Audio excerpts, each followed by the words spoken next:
আমি একটা তুই চাই, শ্রীজাত বন্দ্যোপাধ্যায়।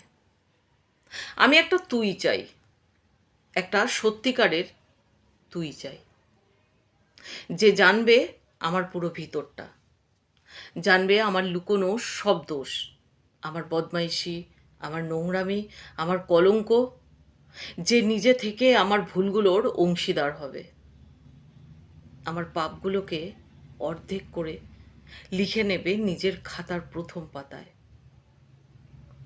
আমি এমন একটা তুই চাই, যাকে আমি নির্দ্বিধায় উপহার দেব আমার সব অনিয়ম, আমার অপারগতা, আমার বদভ্যাস, আমার উচ্ছৃঙ্খলতা।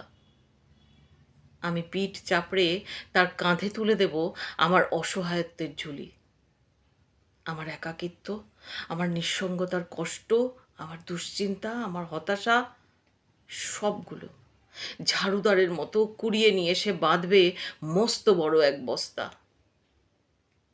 তারপর কুলির মতো মাথায় করে বয়ে নিয়ে যাবে সেই সব অভিশাপ, আর হাসতে হাসতে বলবে, ভীষণ ভারী রে, কি করে এতদিন বইলি এই বোঝা। তারপর ঠিকানা ছাড়া পথে হাঁটতে থাকবে অসীম সমুদ্র পর্যন্ত। সাগর পাড়ে এসে প্রচণ্ড শক্তিতে ছুঁড়ে ফেলে দেবে সেই বোঝা। ঠিক সাগরের মাঝখানে হারিয়ে যাবে আমার সব অভিশাপের ঝুলি।